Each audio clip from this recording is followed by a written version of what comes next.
আর দুধ দিয়ে ভালোভাবে একটা প্লেট চাপা দিয়ে দিয়েছি।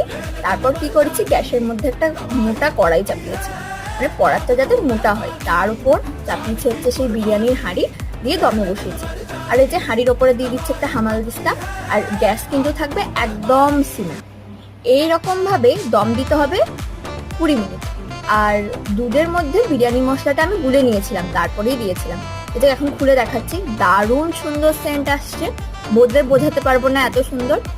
বেরেস্তাগুলো থেকেও ব্রাউন কালার যেটা হয় সেটা ছেড়ে দিয়েছে। আমি হাঁড়িটা দেখাচ্ছি, একদম কিন্তু লেগে নেই, পুরো হাঁড়ি পরিষ্কার হয়ে বেরিয়ে এসছে। আর এখানে আমি পরিবেশন করে নিয়েছি সুস্বাদু স্বাদের কলকাতা স্টাইল বিরিয়ানি। বানিয়ে দেখবেন, লিখে জানাবেন কেমন হয়েছে। আশা করছি আপনাদের ভালো লাগবে। ভালো লেগেছে, আমারও খেতে ভালো লেগেছে। আপনারাও বানিয়ে জানাবেন যে কেমন লাগলো আপনাদের।